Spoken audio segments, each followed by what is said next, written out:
the surgery, open heart surgery, didn't happen until 3 days later. And So I remember when she was 3 days old, she had open heart surgery. 3-year-old baby. When she was 3 days old, she had open heart surgery. 3 days old.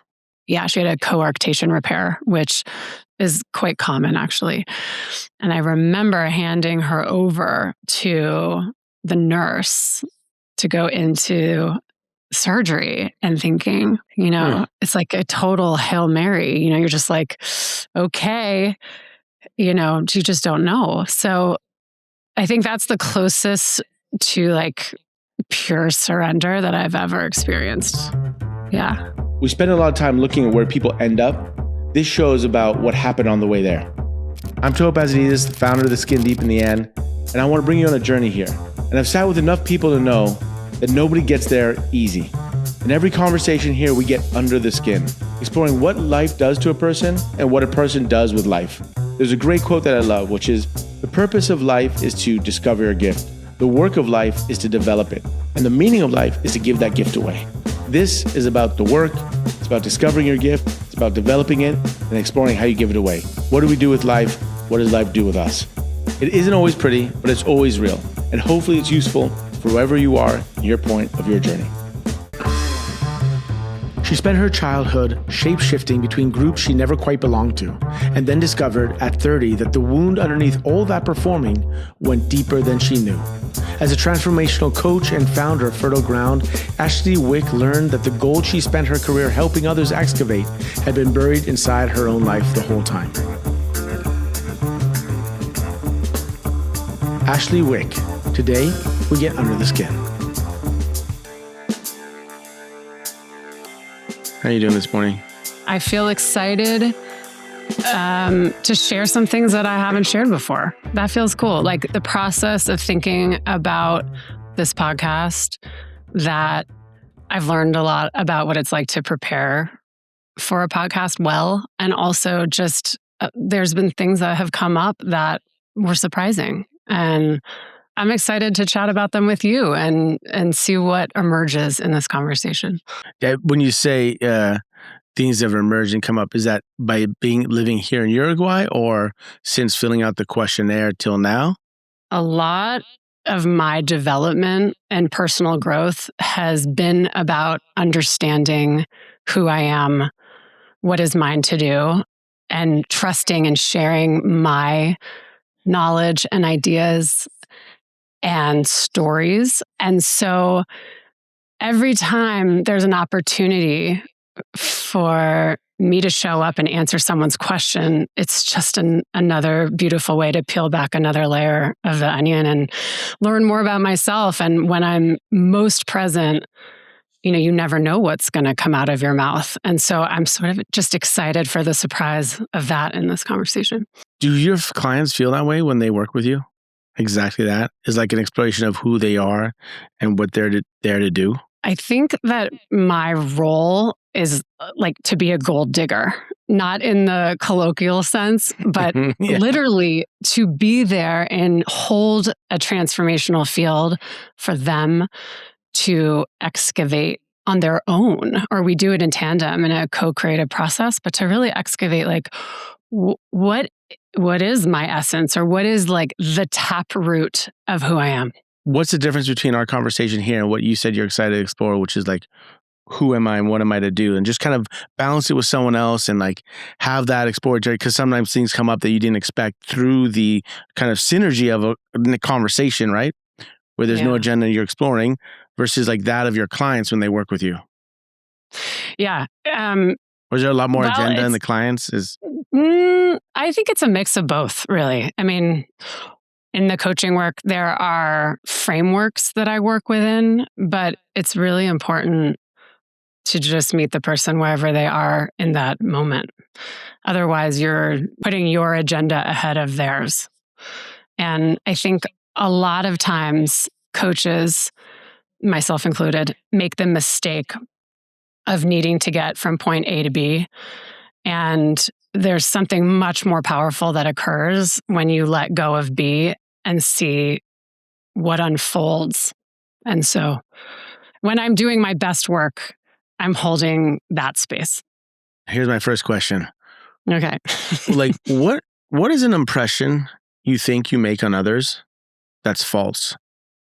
Mm. What do you think is a first impression you make on others that's false, and why do you think you do that, or you think you make that impression? I know to be true that I can appear to be aloof. Huh? And that surprises me, I think, because the way that I believe that I show up is with curiosity and warmth. And even just looking at me, I have this like big smile. And I would like to think that that's really disarming. And the way that I usually enter conversations is through a lot of question asking. And so I think for some people that lands and hits. And then for others, maybe given my stature, height, just my physicality, that I can appear aloof. But I think what I really want to say about appearances and how people take us in, I would say that like 75% of that is a projection. And so I think the real question is, what is it about me that has that judgment or belief about you? And did you think you make that impression because you come in with a big smile and you ask a lot of questions? No, I think I make the impression that I might be aloof purely or mostly because of my physicality, like what people see first. Because you're tall and beautiful and radiant. I don't know, but I suspect that's what's happening. Right. And then once people get to know me, they understand what's underneath. Right. And that's why we can have these conversations about what that first impression was.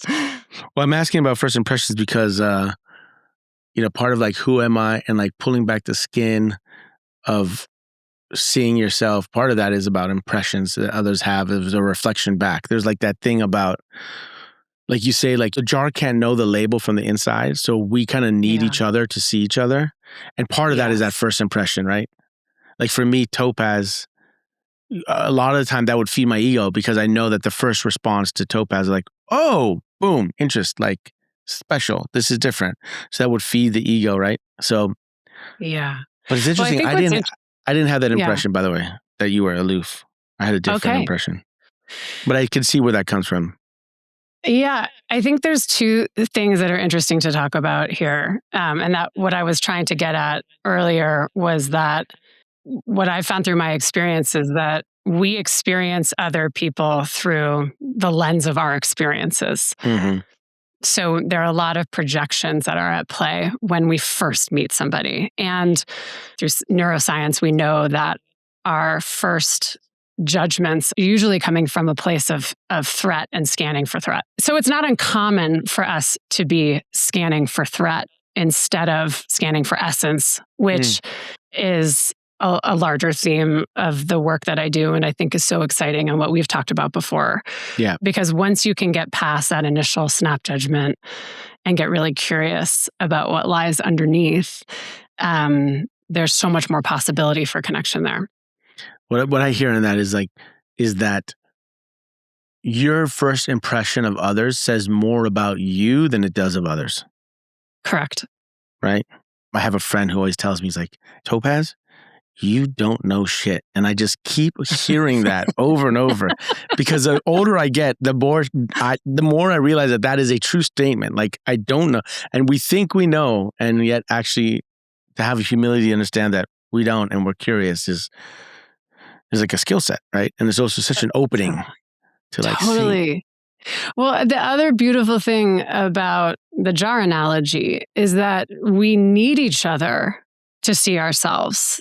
And if we didn't, imagine what this world, we're already so hyper individualistic.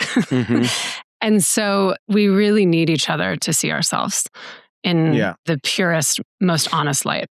But when you say we're hyper individualistic, do you feel, you've been living now in Uruguay for almost a year, 9 months, right?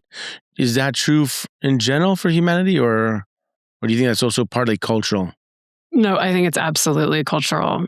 Growing up in the US, there is a lot of conditioning around needing to perform individually.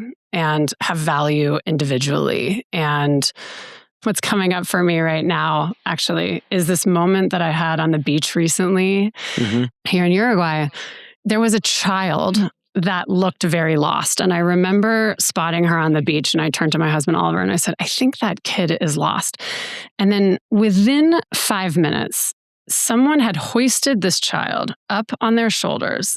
And then all of a sudden there was this like cacophony of clapping. And I don't know, have you participated or seen this happen here? I've It's heard a thing. about it. Yeah, I know. Okay. It's amazing. I get goosebumps thinking about it, but keep going. It's so extraordinary. So what happens is the people that are closest to the lost child clap the fastest and the loudest. And then in almost a radius around the child, everyone else participates so that whoever is looking for this child understands that the child is found and then knows how to find the kid. And it was just such a beautiful example of community collaboration. And not a word was spoken. It was just an understood thing that this is what you do in order to support someone to find their child, which is, you know, one of the scariest moments in any mother's life is to not know where their child is. Or dad's life, or dad. Yeah, or dad, of course, any parent. So I think my experience in Uruguay has taught me that there's a lot less emphasis on individuality here. So I think it's absolutely cultural and conditioning. Yeah. What is it about us that minimizes our ability to see the beauty in others, which is a reflection of seeing the beauty in ourselves? I really believe that what we can't own within ourselves or what we can't honor in ourselves makes it difficult to honor that in other people. So that's really key. And that's great because I think a lot of people wonder, you know, in this question of like, what is mine to do or how can I help? Or, you know, especially in today's climate, you know, a lot of what we can do starts with us in healing our own wounds. And also, I think the other thing that's important to mention is that we're all watching different movies. You know, your reality is different than my reality. And if you've ever been in couples counseling, you know that like a minute spent in the kitchen from your husband's vantage point or from your vantage point may be like a totally different act. You know, it played out completely differently. Their experience was wildly different. And so I think just, you know, pulling back and understanding that we're not watching the same movie. Let's talk about this because in the beginning of your career was 15 years in PR with clients, big clients, which is all about managing narrative. It's all about managing impressions and how things look. It's interesting. You're saying on one level, it's knowing ourselves. But the other point you're saying is we can also know ourselves by the reflection through others. So it's almost like a double-sided coin. It's like we see through others through our own lens, but we need others in order to see that lens to begin with. Maybe to see the reflection, right? I find that really interesting. Like I don't think we can all do it alone. It's like all us, but it's also in the dance of the reflection with others. So that's needed. In the dance and reflection with nature or the dance and reflection with any circumstance. So I think our relationships with nature, people, life are here to reflect the areas where we need to grow and learn and also our gifts, both of those things, which is beautiful. So take me to those 15 years when you're working in PR. What did you learn from that work that you could not have learned anywhere else? Or what did you learn from that work that has uniquely positioned you for the insight you have now that you're offering others? Because that's all about creating impression and things that might not necessarily be true, but you're controlling the narrative. You're presenting the thing you want to present, maybe not necessarily what is. Like, what did that teach you? There's this common thread between what I was doing then and what I do now. I enjoyed that PR work a lot. It was in my 20s, and I had just read The Devil Wears Prada on the plane before starting my work at Vogue magazine. So to have a job at Vogue, and my mom worked in publishing, so I had a sense of what that was going to be about. And joining that magazine then was a total thrill. And then I moved from publishing into PR because I had this natural instinct to sort of distill what was at the heart of something and wanting to share it, share what was great about it with other people. And then over time, that felt misaligned with what I truly valued, because so much of my work was aimed at getting people to feel like they needed something outside of themselves, that they needed to purchase something or to consume something to feel good or to feel better. Yeah, it became increasingly clear, even though I tried to rearrange the furniture in the sense that I was doing PR in-house at Diane von Furstenberg and then a brand called Anya Heimarch, and those were great experiences. But I thought, okay, well, maybe I can find deeper meaning in my work if I change the content of my work and the brands that I was working for and work in different industries like hospitality or travel. And the truth was that was just rearranging the furniture, but not really getting at what was the truth for me, which was that I was far more interested in people and what motivated people and who people were and the expression of that creativity than I was with propagating more materialism in the world. And so there was a real turning point there for me where it's just like, oh, I can't do this anymore. And that was after 15 years? Was there like a distinct moment, or was there like a stick that broke the camel's back for you? Yeah. I think it was a slow creep, to be honest. Sure. But when was a moment where like it became very clear? Yeah. I can think of a moment when I showed up for press appointments before the designer showed up.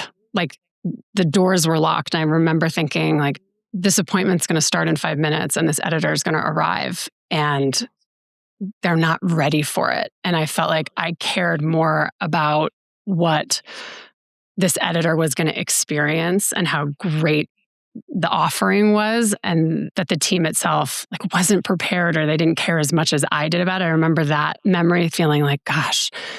Wait, so let me play that. You're saying the editor came in to have an experience and you realized that the team presenting the collection, they weren't prepared. They weren't prepared, so they weren't going to present the collection as amazing as you knew it could be. And then so therefore the editor was not going to have the epic experience you knew that they could have had. Yes.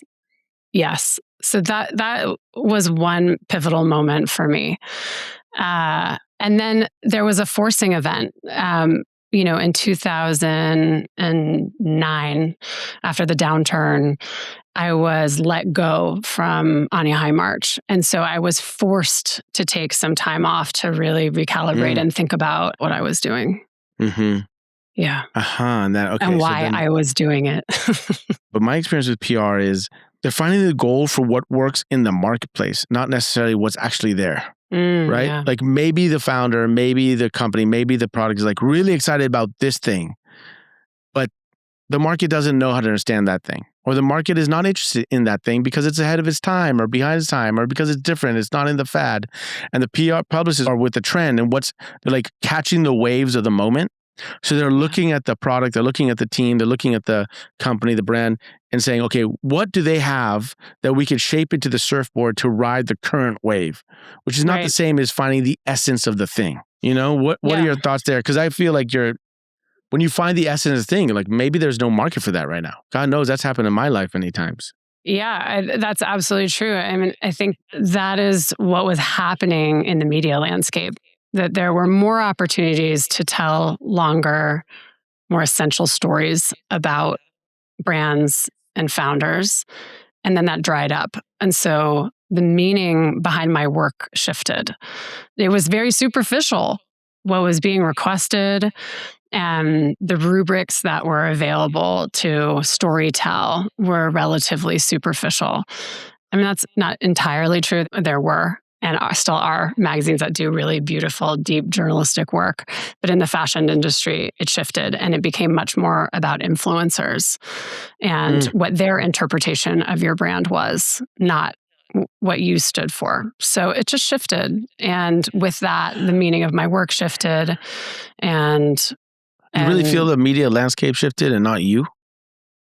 Like when you're young and you're there, you're like hopeful. And after 15 years, you start, What I know is that when I decided to go take a coaching course, my like somatic experience of being in that classroom and doing that work was like, whoa, oh, this is what I've been missing. Or this is the true deep contact with myself and other people that I've been really craving and wanting that my work in publicity and marketing didn't allow for.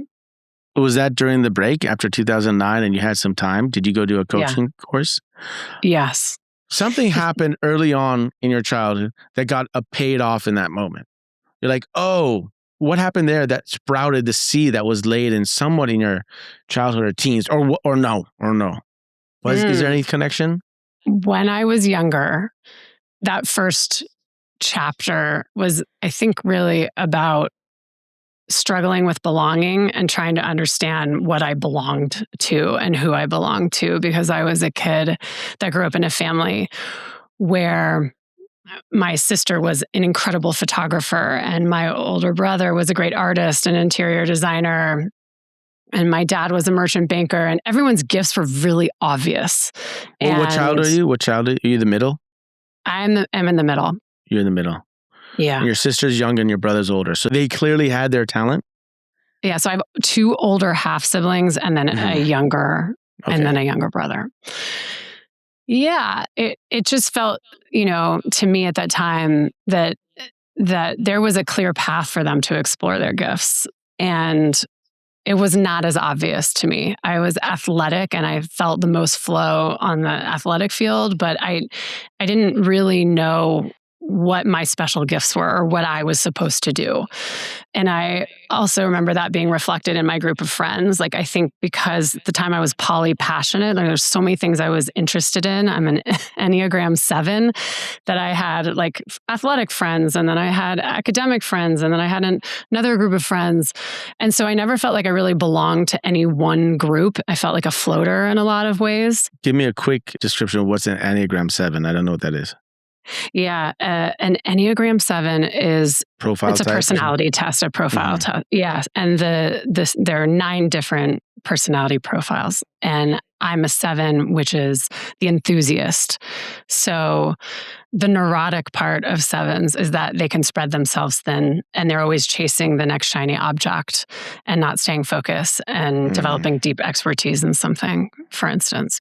The upside is that they're enthusiastic and they're, engaged and excited in life and experimental, and they're like really on the court, so to speak. Yeah. So early on, I think I was very unsure about what my place was and who I belonged to. And I think there was one moment in particular on a field trip in elementary school that was very painful, where I was with a group of friends, and one of the girls in that group was a bully. And I distinctly remember that we were waiting in line to go into the Exploratorium in San Francisco, and she wouldn't let me stand with our group of friends. And I don't remember exactly the words that she used, but I didn't stand my ground in that moment, and I felt like uncomfortable standing with my friends. In that moment, I think I just didn't know who I belonged to, or where I belonged, or where I fit in, and what I stood for. Wow. That moment comes up in these like feeling regressions, this hollow feeling in my chest of like, I am other, or these are not my people, or like, who am I? Just feeling displaced. Mm-hmm. Yeah. That's so interesting, because when you say that, it's like, if your people help reflect who you are, then if you can't stand with your people, you don't know who you are. So the question can come to like, who am I? If I'm not with them, because when I'm with them, I'm this, like as a reflection.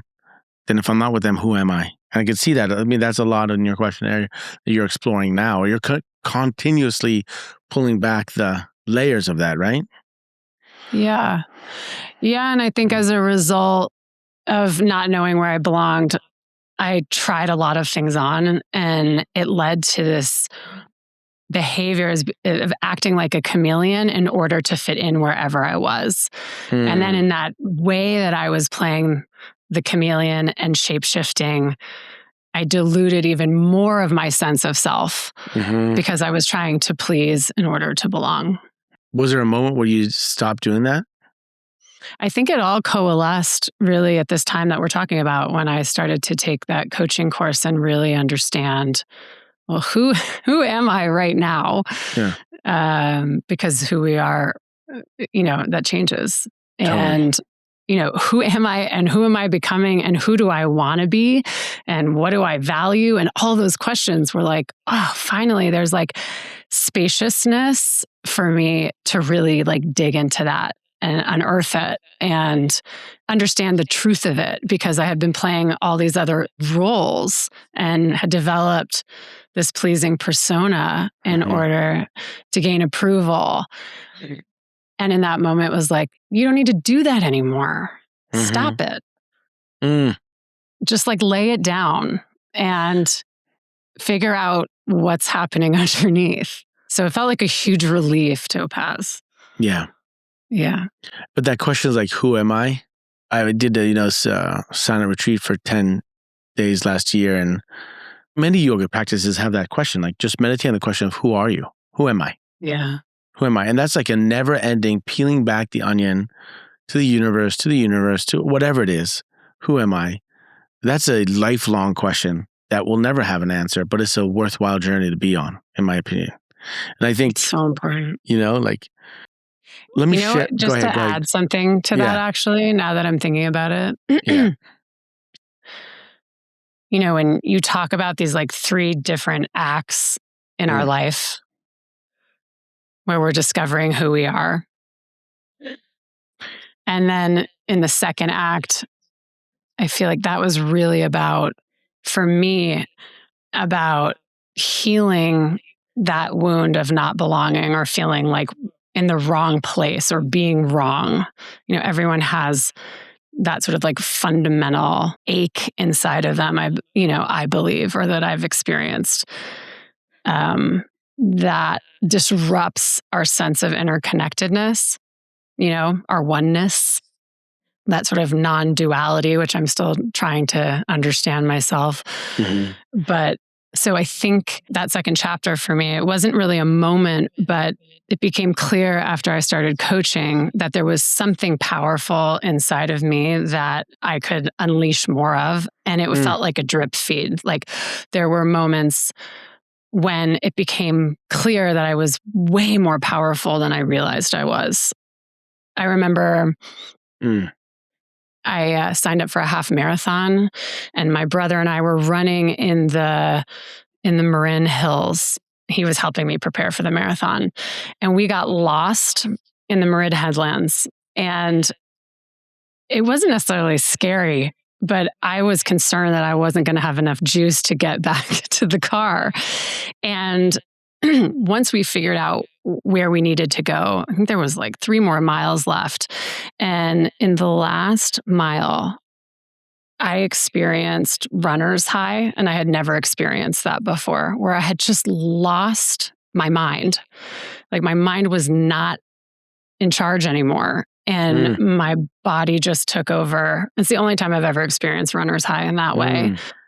And it was such a beautiful moment to just actually like palpably, physically feel that we're so much more capable than we realize. And then there were a bunch of other moments where I exercised my voice or stood up for something that I believed in because I had watched other people stand up for themselves. And I remember specifically a moment in the Landmark Forum training. This woman got up. It was like the most brave thing I've ever encountered in my life. And she got up and she shared the story about how she had been abused by her father in like graphic detail in front of a room of 200 people. And I remember sitting there just like there was not a dry eye in the room. I mean, it was so intense.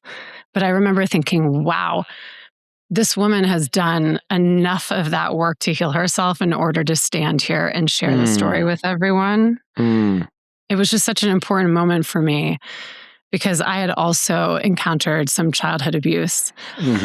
And in the Landmark Forum, you have like an hour on either end of your session time to make phone calls and complete with people who you're incomplete with in your life. And I remember at like 10 o'clock at night, somewhere in Midtown, I snuck into a restaurant and I gathered the courage to call the person that had abused me in my childhood. And it like makes me emotional now, but it was just this incredible, this incredible moment of connection, forgiveness, and really like owning my truth and who, what I was feeling in that moment. And also, just looking at it straight in the eye. And what unfolded in that conversation felt a little bit like a blur, but it was amazing how much compassion I felt for the person on the other end of the line. Wow. Yeah. So there are moments like that where... Why? How do you explain that? I just felt, that sense of self started to like flesh out in these moments of courage and the compassion. I don't know. I think his woundedness was so obvious to me in that moment. How old were you when he called? It was really it was so obvious that we inflict pain onto others when someone has inflicted pain on us, like hurt people. And I don't know if I can totally explain it because it wasn't intellectual. It was just this like emotional rush of compassion. And, Sharon Salzberg talks about this phrase, the recognition of ourselves and others and our shared humanity. And it's just like, just like me is the phrase. Like, just like me and the way that I am hurting, this person is hurting or was hurt. And so there's a few moments in that second chapter that helped me really understand my strength and my sense of self. How old were you when you made that call? 30. 30. Yeah. And how old were you when was born? 37. Okay.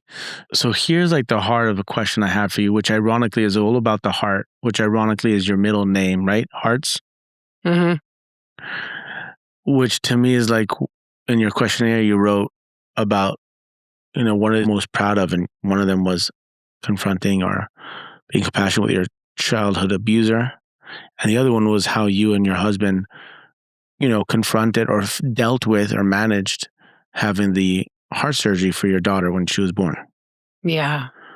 And for me, what I hear there is a thread that I'm weaving between the two, not to say that it exists, but it's like child and broken hearts. And your middle name is Hearts. Spelled differently, but yes. Yeah. But it sounds like hearts, but you know what I'm saying. It does. I got you. It's like semantics, like. But that's like super interesting. When a child is abused, in some sense, it does break their heart. Of many things, a trauma, but it's a heartbreaker. It's a breaking of boundaries. And then to confront that in a very physical way, having, your daughter, she was just born and she had to do a surgery, hearts, that's scary. It's like when I became a parent, I was like, how is the world operating when our hearts are in other bodies running around? Because literally when you have a child, your heart is there, and anything happens to your child, you'd rather it happen to you. Yeah. What for you is the overlay there? It was heartbreaking, but at first it was terrifying being diagnosed. But what's interesting about it is that I remember we had just moved to Colorado from spending 13 years in New York City. And I remember telling Oliver, gosh, I really feel like I'm still operating as if I'm living in New York. Like I haven't settled into the rhythm and the cadence and what Boulder, Colorado, which is, living in nature and a slower pace, what it has to offer. And that afternoon, we went into our 20-week ultrasound and learned that had a heart condition. And I remember thinking to myself, wow, one has to be really careful about what you wish for and what you want, like to be more present, because it will come looking for you. Like there will be something in life that happens so that you can achieve that thing that your soul wants, which for me at that moment was to feel more present. And it usually happens in ways that you can't anticipate. And this may be my PR spin on what happened, but it really felt like that. Like it was such an interesting coincidence. And there was really nothing that could have made me more present than that experience while I was in the womb and I was carrying this child. Were they worried that she wouldn't make it while she was in, or that when she was born, you'd have to do surgery? Was that or both? I knew we would have to do surgery, but in utero, you only know what you know at that point of gestation. And so there were a lot of question marks around if she had this issue, would she also potentially have other issues associated with it?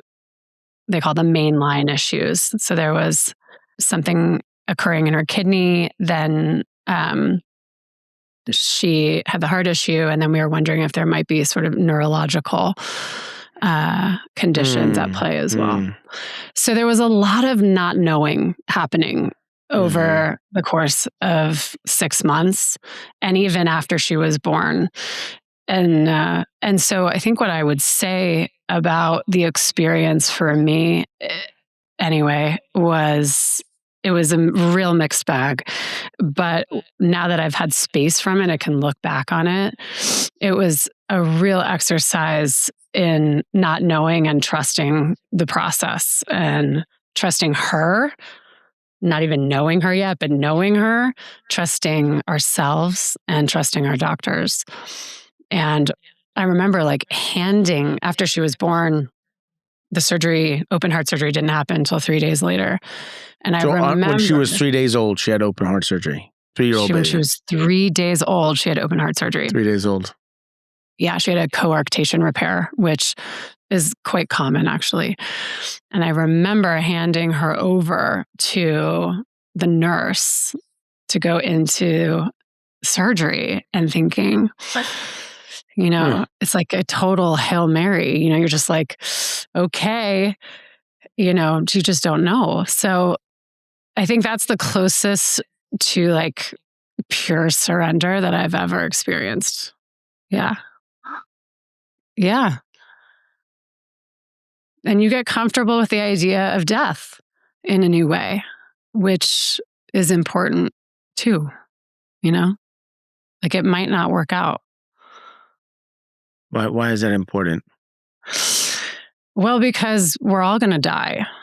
And so getting comfortable with death, I think, allows us to live more fully. Less fear equals more aliveness, generally for me. So what happened there on the walk before Lucinda was born with Oliver on the trail? What was that about? I think...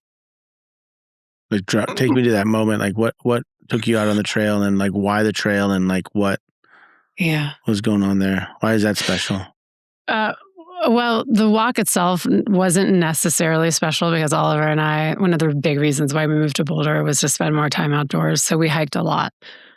But I think what was special about the conversation that we had that day was that we were both feeling a misalignment around our intention and how we were actually living. We had made a conscious commitment to slow down and be present and live out more of our values. But in actuality, we hadn't let go enough yet. We weren't doing that. And so there was friction there. There was a misalignment. Yeah. Makes me think of I have friends that they got divorced and they had left New York to go to a slower place. And the husband, and I asked him, like, well, what's your experience of what happened? He said, she left New York, but New York didn't leave her. Yeah, that makes so much sense. Right. And that's not such a bad thing, right? I mean, it's like we're constantly being shaped by our environment and the energy of that environment. Totally. But so often we think we're up to something, but we're really up to something else. And the conscious leadership group I've studied with them quite a bit, and they have this like truism, which is, I think, inspired by Gay Hendricks and Kathy Hendricks, who's a psychologist. This truism that our results show us what we're committed to.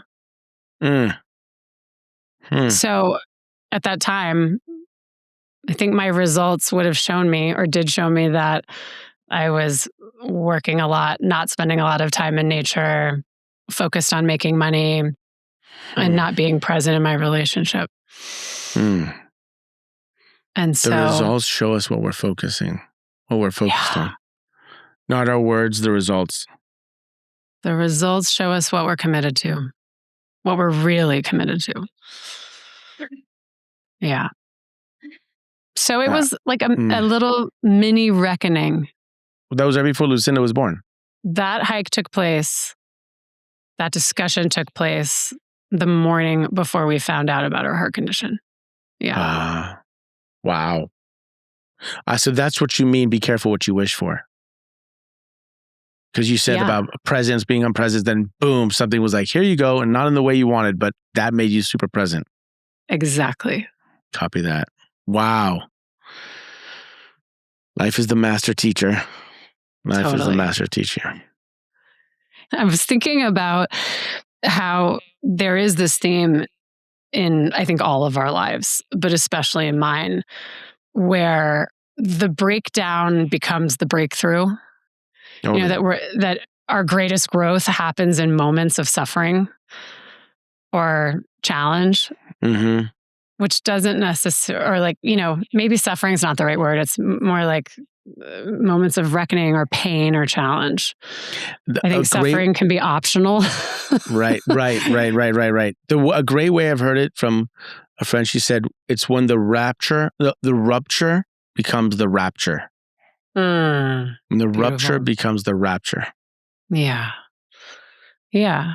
The breakdown for me in that moment became the breakthrough to really prioritize my life and to align my time with what mattered most. That was a big learning. Yeah. It also was really interesting because I spent a whole lot of time performing and doing in order to feel valuable and safe.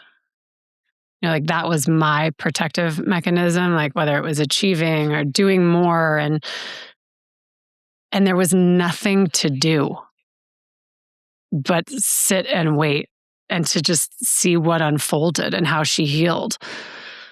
I had a yoga teacher who shared this paradox with me, which has been really helpful, which is never give up, always let go. And I think about that all the time. Never give up, always. I was never going to give up on, but I also had to let go. That's good. Never give up, always. Never give up, always let go. You know, it was also really cool. Tell me.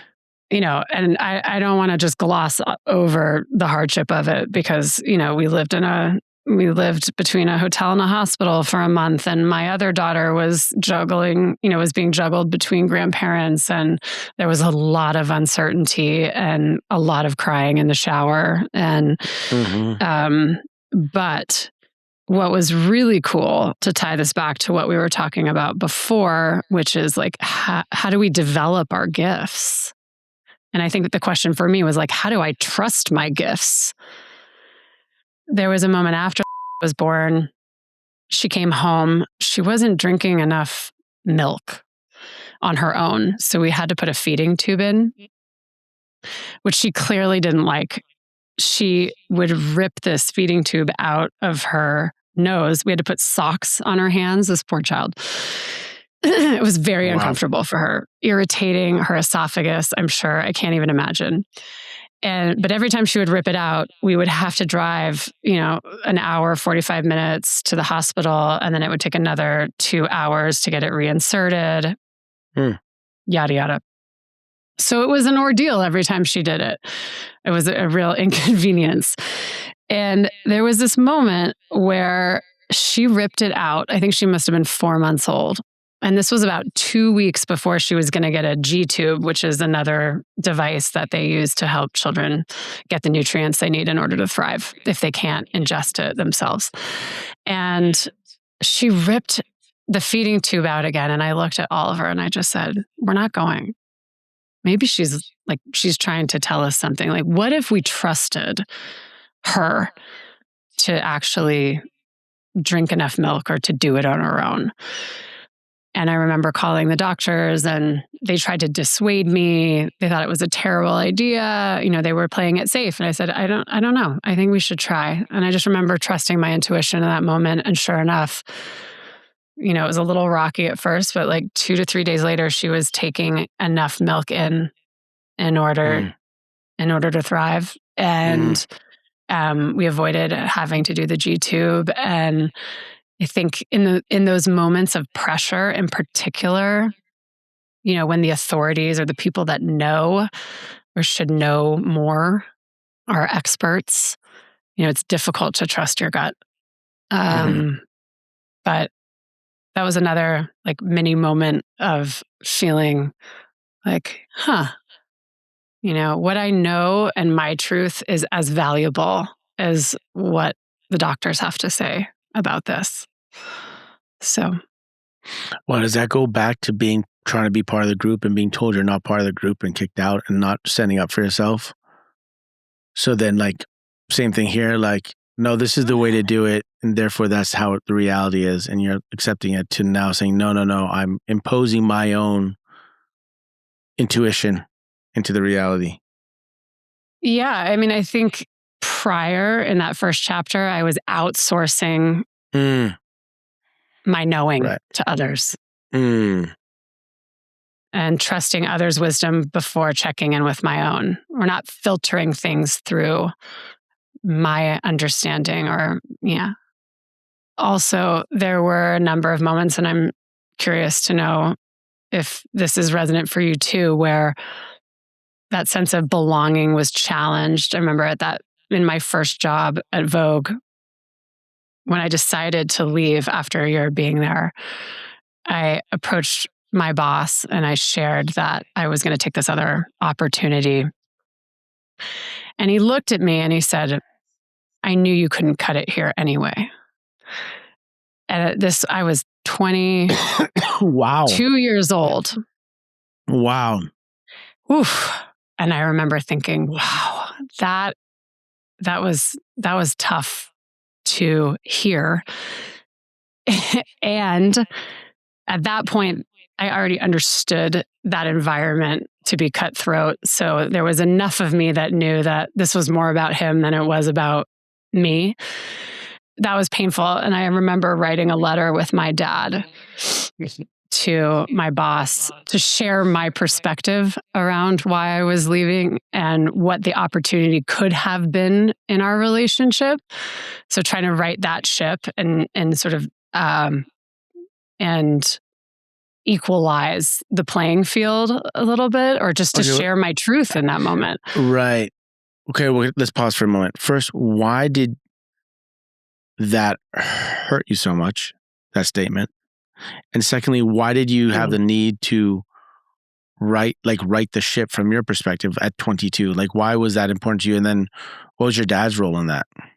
I'm not sure it hurts so much. It just comes up as a memory of not belonging, or someone telling me that I didn't belong, or someone doubting my capability, and me pausing and needing to share my perspective.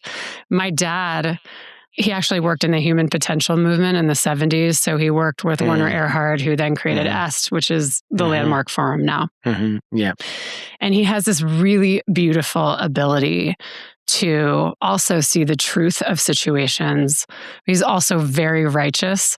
And so I think it really pissed him off that my first boss, like in a real job, was cutting me down, his daughter down, and telling her that she wasn't good enough or that she wasn't Vogue material, like in true Devil Wears Prada style. And it just gave him great pleasure to like write that letter with me as a bit of a fuck you. And, it didn't read like that, obviously. I wouldn't have sent that. But it felt really important to say, here's how it is for me. Do you have that letter? Do you have that letter? I have it. I can't find it right now, but I've seen it. You've seen it? I've seen it somewhere in Dropbox, but I should read it again. But you know what's so interesting? I don't know how I'd react at 22 in that situation, but as I hear that story, that line, that response by the manager, to me, makes it super clear. I'm like, yeah, obviously I'm in the wrong spot. Because that response is exactly why I'm leaving. Yes. That's exactly that reinforced that I'm making the right decision, because that's exactly where I don't want to be. That's not my space. Totally. It was that also. Because, and I think actually, a lot of the work that I'm doing now in teams and around corporate culture is so that people don't have to receive that message or don't have to give it work in an environment run by fear. But also, like you say, like hurt people hurt. Like that manager was living in a world where that was their response. Totally. Isn't that wild? Right? It's a wild thing to say to a 22-year-old. And then, there were other moments like that. I remember, I played lacrosse at Duke University, but when I was looking at schools and on recruiting trips, I went to look with my dad again, my greatest supporter and cheerleader. I went to look at Dartmouth, and in that meeting with the Dartmouth coach, she said, I don't think he'll play D1. Sure enough, I got recruited purely based on my athletic ability. I did not have great stick skills, but in our game against Dartmouth, I won the scoring, right? I shot the scoring goal. And I remember feeling like, I'll show you, you have no idea what I'm capable of. And so I think there is something inside of me that feels driven because of these experiences to help people see that they are far more capable of things than they believe they are. They don't even know what's possible. So there's a common thread I'm seeing here, which is you imposing your own intuition on the edge of what you're being told is permissible, acceptable, right or not. Like the bully, you're not in this group. And you took it then, and then since then you're like, actually, no, I am in this reality, or I am imposing my intuition and my perspective on this moment. Right? Like there's that thing, there's that tension. I don't know if I'm articulating it right, but there's that tension, right? I'm not sure if that ever changes in life. Like maybe it does, and we heal and we progress to or evolve to like another repeating pattern.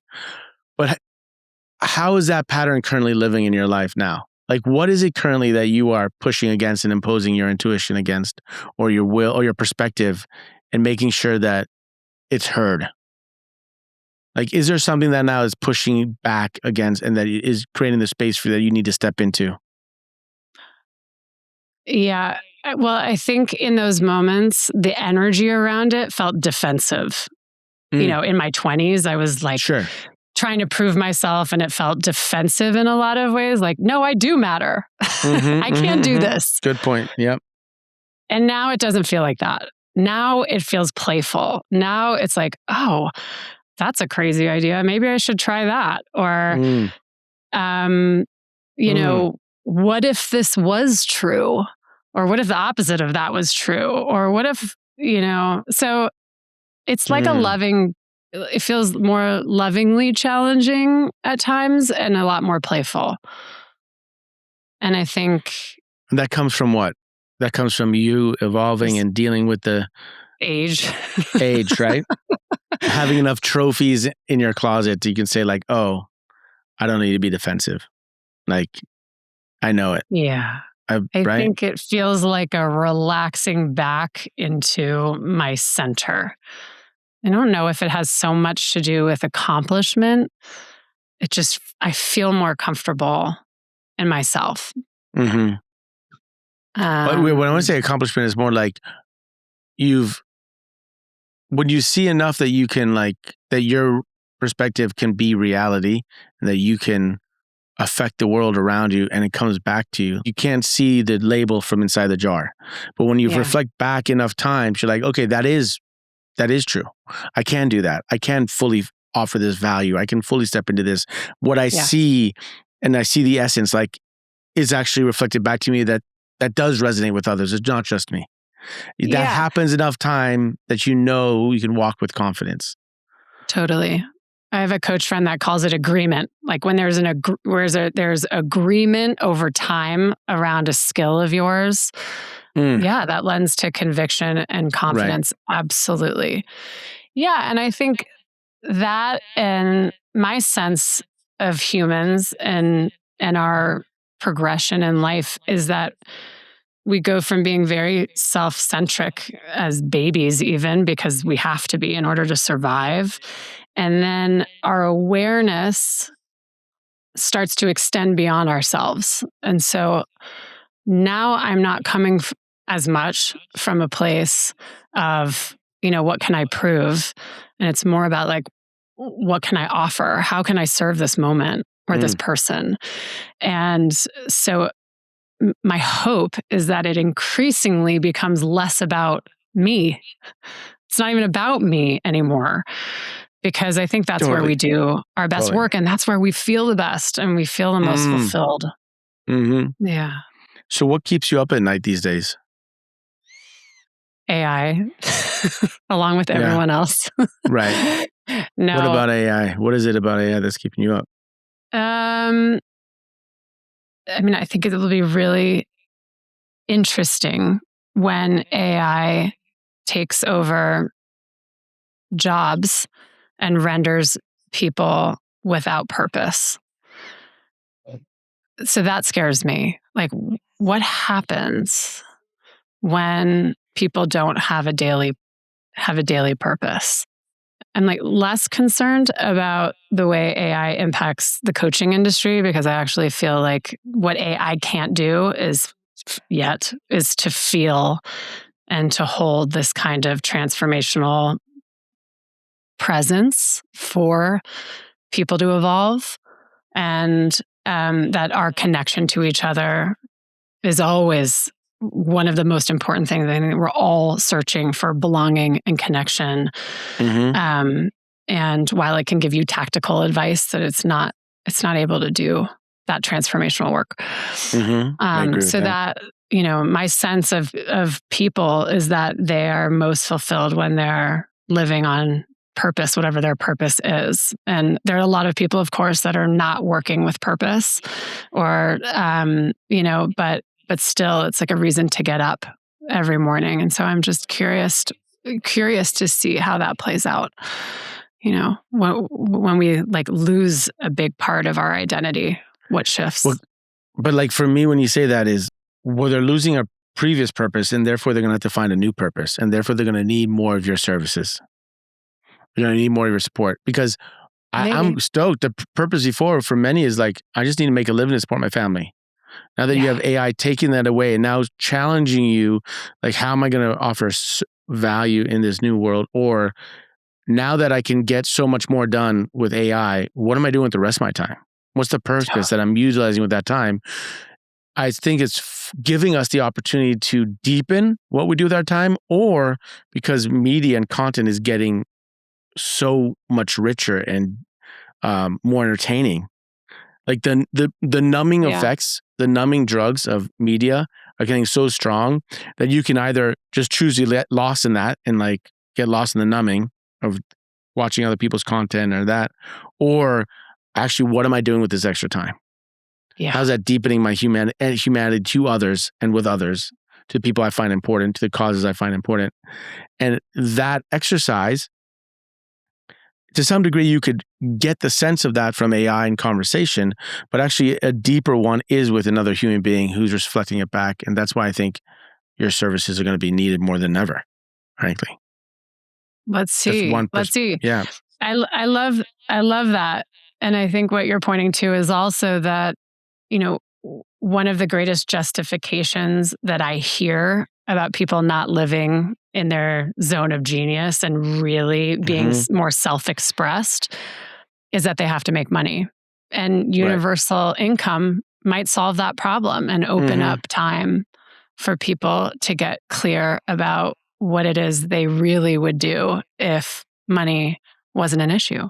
You know what's scarier than not doing your passion? What? Doing it. Yeah, that's true too. Because what if you do it and it's shit? What if you do it and no one cares? That's scarier. And I think a lot of people say they don't know their passion. This could be the righteous version of Topaz, a judgmental version of me, granted, is that they're scared of what happens when they do their passion. It doesn't land. And it doesn't like find value in others, right? Like I had someone who their passion was writing, and they loved writing and they spent time writing, but not that much time writing. So when they read their writing, it fell flat.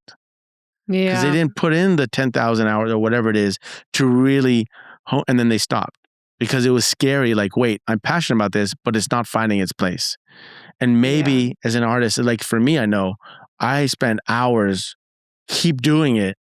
And I got many rejections, like many, but I just kept going. I remember back when I was a filmmaker, I would send the films to festivals. Back then it was beautiful. You get an actual letter, not an email, a letter. Yeah.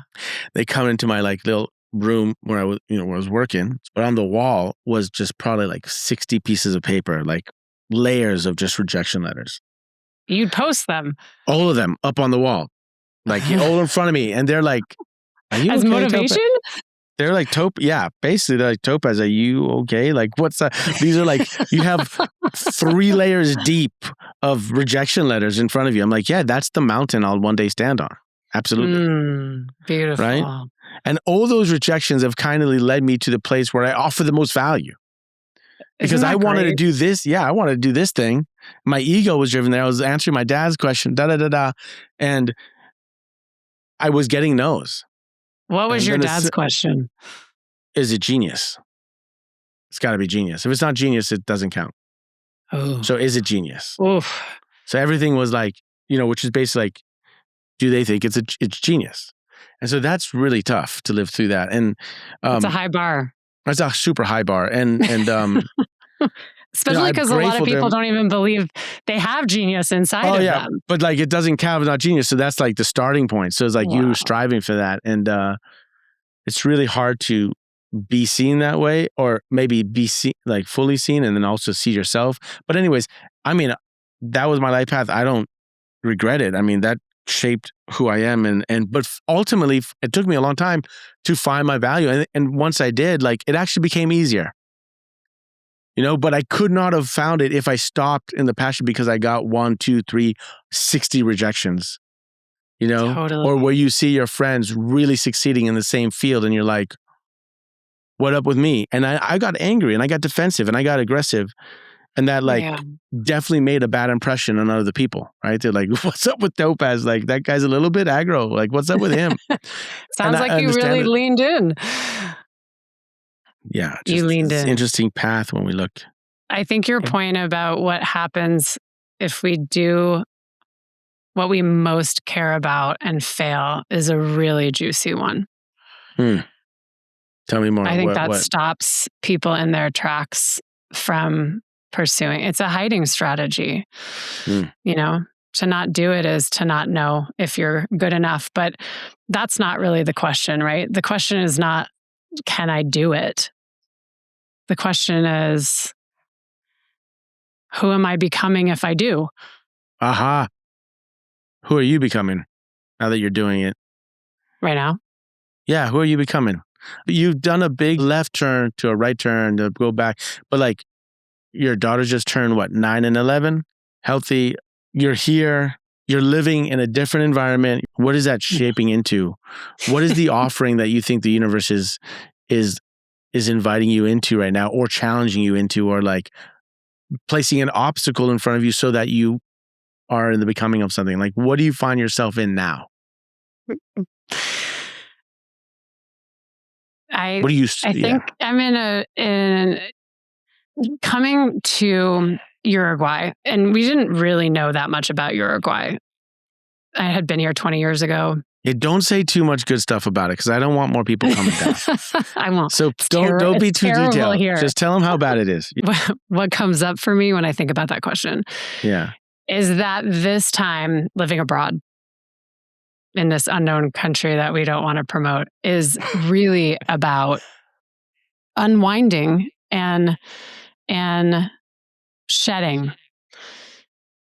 You know, the intention for coming abroad for my kids was to get out of the Boulder bubble and create a little more friction for them so that they could develop more resilience. That's also true for me, except the medium is different.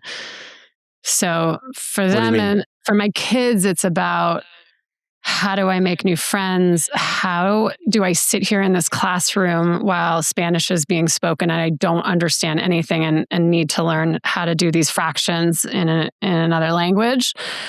For me, it's more about when I strip all the things away that I know and that I lean on and or that are distractions in my life in Boulder, what's here? When you say what's here, you mean what's in you? Or you mean wants to come forward? I'm still in the question of who am I now? You know, when I'm not doing this, or I'm not known as this, or if I can't lean on these friendships, who am I? Who am I? What is there for me to learn right now? And that, you know, going back to that example of community collaboration, Uruguay has a lot to teach me about slowing down and being present. And it strikes me that the people here that are local are not living to work. You know, they are working to live.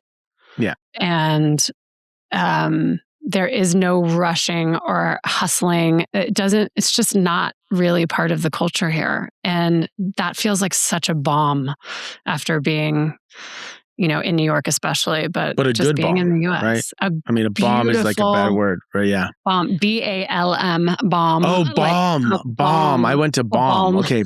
Yeah, BALM. Sorry, I thought you said BOMB. I'm like, what?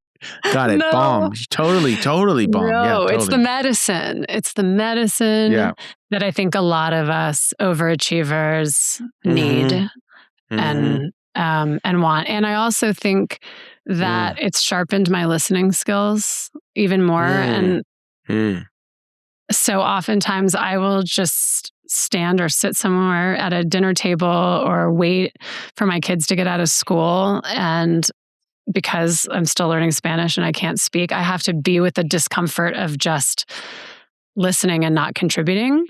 And so being here is expanding my range in all sorts of ways that I think allow me ultimately to be more present and more curious and more informed, more aware. Yeah. So we end these conversations with the self deck. You don't have to answer the question, just read it out loud. You can, if you want. Top half or bottom half? Bottom half. Okay. Tell me when to stop. I'm going to flick through it. Ready? Tell me when to stop. Stop. What does it say? What do I really want to say, but hesitant to? And why am I hesitant?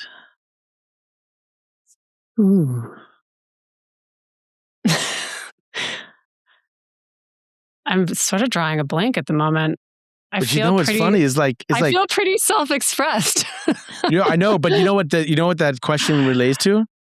What? It relates to the girl in middle school who got kicked out by the bully, and she's standing there and she's like, what do I really want to say right now? What am I hesitant to say it, and why am I?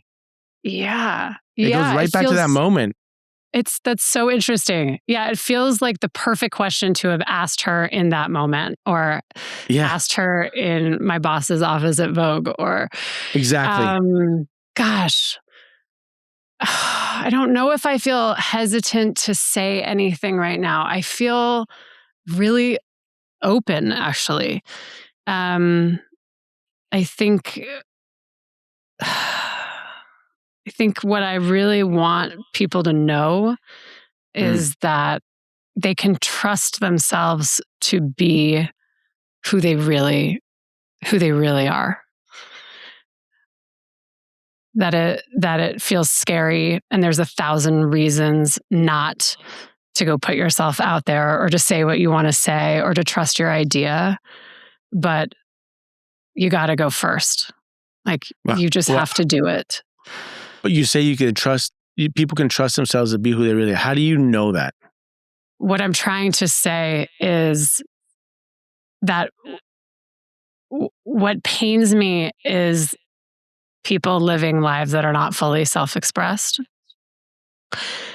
And because I didn't feel fully self-expressed, and we all have so many beautiful, brilliant ideas in our head that we don't share because we're afraid of being judged, or not belonging, or it being wrong. And I say, do it anyway. Do it for you. Do it because, don't wait to be chosen or to be seen. It's really about seeing yourself and honoring whatever it is that you think is true for you, and sharing that in the world. And my experience is that usually pans out well. Great question. Last question. Okay. So if everything that we've talked about and everything, if you look back, what do you feel life has designed you for? Life has designed me for being a possibilist, and for seeing the beauty and the truth and the goodness in circumstances and people. And it's designed me to learn how to trust in life events and in myself. What's the word you use? Possibilist? What? Yeah, a possibilist. Someone who sees the possibility in things. Yeah. Did you make up that word, or is that a real word? I don't know. What is it? How does it sound? Does it sound real? It sounds like a tongue twister. That's why I'm asking, just to make sure we get it. So that's good. Did I slur it? Yeah. Possibilists. That's good. I feel like my life has designed me to see the possibility in people and in things, and help them see the possibility in themselves and in their lives. Yeah. Thank you so much. Thank you so much. I want to thank you for joining me in this conversation. I hope it had some utility. I hope it offered a reflection of what maybe life is shaping you for, and maybe it offered a missing piece to the puzzle of your life. It was a pleasure for me, and I appreciate your time and attention. Please subscribe to our channel so that you can stay abreast of all the new episodes we have coming out. And until next time, thank you so much. Guts is a Skin Deep media production. The show is produced and edited by Gonzalo Torres Ocampo, with editorial support from Anthony Cabral, and executive produced by me, Topaz Adizes. Special thanks to all the guests who showed guts, without whom there will be no getting under the skin. Interested in joining our community and following this journey?